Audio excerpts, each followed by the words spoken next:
Good morning, everyone. Our today's topic is वर्ग के संदर्भ में लिंग समानता और समता. So first of all, we have to know about class. What is class? वर्ग क्या होता है? A class refers to a status group in the society. यहाँ status से अभिप्राय economic prosperity से है. So class is person's economic position in the society. The aggregate of persons having essentially the same social status in a given society is known as class. एक समाज में समान सामाजिक स्तर के लोगों के समूह को सामाजिक वर्ग कहा जाता है. देखिए, भारतीय समाज को विभिन्न आधारों पर कई क्लासेस या कई वर्गों में विभाजित किया गया है, जैसे इकोनॉमी के आधार पर, एज के आधार पर, रिलीजन आदि के आधार पर. लेकिन इन सभी आधारों में से आर्थिक आधार को ही प्रमुख आधार माना गया है. सो आर्थिक आधार पर और वी कैन से इकोनॉमी के बेस पर इंडियन सोसाइटी को 3 वर्गों में विभाजित किया गया है. These are upper class, middle class and lower class. उच्च वर्ग, मध्यम वर्ग और निम्न वर्ग. Now people belonging to upper class, they have very high social status, they have very high economic status. वो बहुत धनी होते हैं. इंडिया की पॉपुलेशन का ओनली 5% भाग ही अपर क्लास से बिलोंग करता है. Next, middle class. Middle class have lesser economic and social status as compare to upper class. It is approximately 25% of total population of India. Then the lower class, जिसमें agricultural और industrial labourers आते हैं, लो paid employees आते हैं और daily wagers आते हैं. And this class constitute nearly 40% of the total population of India. They suffer from poverty and illiteracy. Lower class also has a sub-lower class, that is class below poverty line. So people who are often homeless, जो बेघर होते हैं, जो hand to mouth जीते हैं, जिन्हें खाने के लिए कभी कुछ मिलता है और कभी कुछ नहीं मिलता है. They suffer from diseases and hunger and they are totally illiterate. So all these persons belong to lower class. Now these classes are not permanent in the society. There is a provision of social mobility. जितने भी हमने अभी समाज के सामाजिक वर्ग की list बताई है, तो ये सामाजिक वर्ग स्थायी नहीं होते हैं. सामाजिक गतिशीलता का समाज में प्रावधान है. फॉर एग्जाम्पल, अपर क्लास से बिलोंग करने वाला व्यक्ति यदि अपने इकोनॉमिक और सोशल स्टेटस को मेंटेन करने के लिए प्रोग्रेसिव नहीं रहता है, तो निश्चित तौर पर वहां डाउनवर्ड सोशल मोबिलिटी की संभावना रहती है. मींस वह व्यक्ति अपने उच्च वर्ग से निम्न वर्ग की ओर आ सकता है. क्यों? क्योंकि वह अपने वर्ग को बनाए रखने के लिए प्रयासरत तो नहीं है, मेहनत नहीं कर रहा है. इसलिए निश्चित तौर पर वहां पर डाउनवर्ड सोशल मोबिलिटी की संभावना बनी रहती है.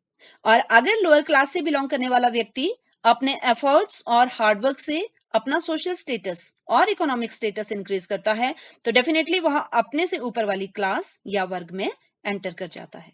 So we can say that classes are not permanent in the society. Social mobility या सामाजिक गतिशीलता always occur there. Now let's relate class to equality and equity. क्योंकि भारतीय समाज आर्थिक व कई अन्य आधारों पर विभिन्न वर्गों वाला समाज है, इसलिए यहां वर्ग के संदर्भ में समानता नहीं पाई जा सकती है. क्योंकि जैसे हमने देखा कि आर्थिक आधार पर कुछ लोग उच्च वर्ग में आते हैं, वे बहुत धनी होते हैं, तो कुछ लोग मध्यम व निम्न वर्ग में आते हैं, उनका आर्थिक स्तर अकॉर्डिंगली घटता जाता है. इस तरह समाज के विभिन्न वर्गों में आर्थिक आधार पर असमानता तो रहती ही रहती है. जैसे उच्च आर्थिक वर्ग के बच्चे हमेशा लाभ की स्थिति में रहते हैं. उनके माता पिता उन्हें अच्छे स्कूल में पढ़ा सकते हैं, उन्हें बेहतर संसाधन दे सकते हैं, जिससे कि वे बच्चे अन्य बच्चों से आगे रहते हैं. दूसरी तरफ निम्न आर्थिक स्थिति वाले बच्चे आर्थिक कमी होने के कारण पीछे रह जाते हैं. इस तरह विभिन्न वर्गों के छात्र प्रतिभा या इंटेलिजेंस में समान होने पर भी समान नहीं हो पाते हैं, क्योंकि प्रकृति ने तो वर्ग के आधार पर प्रतिभा प्रदान करने में कोई भेदभाव नहीं किया। गरीब हो या अमीर वर्ग, सभी वर्गों में बुद्धि, प्रतिभा, रंग, रूप, क्षमताएं बराबरी से पाए जाते हैं।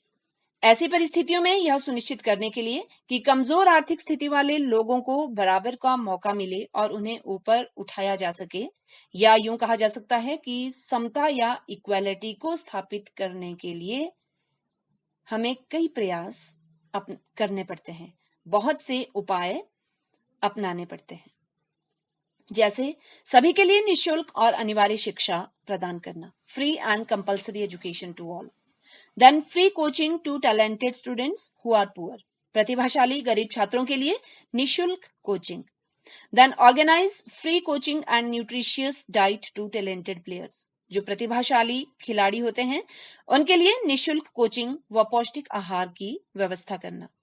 Reservation should be on the basis of class, not on the basis of caste. आरक्षण जाति के आधार पर ना होकर वर्ग के आधार पर होना चाहिए।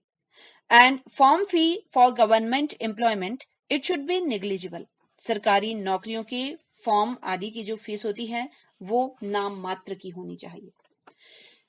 मोरोवर गरीब छात्रों के लिए छात्रावास, भोजन आदि की व्यवस्था करना, जिससे कि वे अपनी पढ़ाई को सुचारू रूप से पूरा कर सकें। इस तरह के कई अन्य उपायों से समाज में समता स्थापित की जा सकती है। Now, when we relate gender equality and equity with class, then here again, both the gender of one class differ from other class due to their different social and economic status. But again, when we see the deprived section of the society regarding gender, तो gender के आधार पर समाज का जो वंचित वर्ग है वो सिर्फ और सिर्फ फीमेल वर्ग है। तो फीमेल जेंडर के साथ भी अपनी ही क्लास में भी और क्लासेस के बीच में भी भेदभाव होता है। जैसा कि हमने जाति के संदर्भ में लिंग विभेद का वर्णन किया है, उसी तरह वर्ग के संदर्भ में भी स्त्री जाति के साथ हर वर्ग में विभेदीकरण पाया जाता है। यहां भी हमें वही मेजर्स अपनाने की आवश्यकता होती है जिससे स्त्री, चाहे वो किसी भी वर्ग से संबंध रखती हो, को सशक्त बनाया जा सकता है और पुरुष के साथ कंधे से कंधा मिलाकर चलने के लिए एम्पावर किया जा सकता है। क्लास के संदर्भ में तो हम समानता को एंश्योर नहीं कर सकते हैं, क्योंकि क्लास या वर्ग सामाजिक संरचना का मुख्य कारक माना जाता है। लेकिन एक ही वर्ग के दोनों जेंडर में हम इक्वालिटी को एंश्योर कर सकते हैं by providing equal status and dignity to both the gender. Moreover, हम सभी वर्गों के लोगों को इक्वल अपॉर्चुनिटी प्रोवाइड करके, फिर सोशल और इकोनॉमिक स्टेटस रेज करके सोशल मोबिलिटी को बढ़ावा दे सकते हैं। इस तरह सोशल क्लास, जो हमारी सोसाइटी में लोअर क्लास है और बिलो पॉवर्टी लाइन वाले वर्गों से संबंध रखने वाले व्यक्ति हैं, उनके स्टेटस को अकॉर्डिंगली रेज किया जा सकता है, जिससे समाज में हर वर्ग में समता को सुनिश्चित किया जा सकता है। So to conclude, we can say that on the basis of economy, equality cannot be ensured in the society, but equality between both the gender of a particular class can be ensured by providing equal opportunity, equal social status and dignity to both the gender. But to ensure gender equity with respect to class, we have to follow all those upliftment programs as mentioned earlier, which have been mentioned in our constitution as well as by different commissions and committees, जैसे free and compulsory education to all, girls education, women empowerment, organizing awareness programs, etc. So this is all about gender equality and equity with reference to class. Thank you and have a nice day.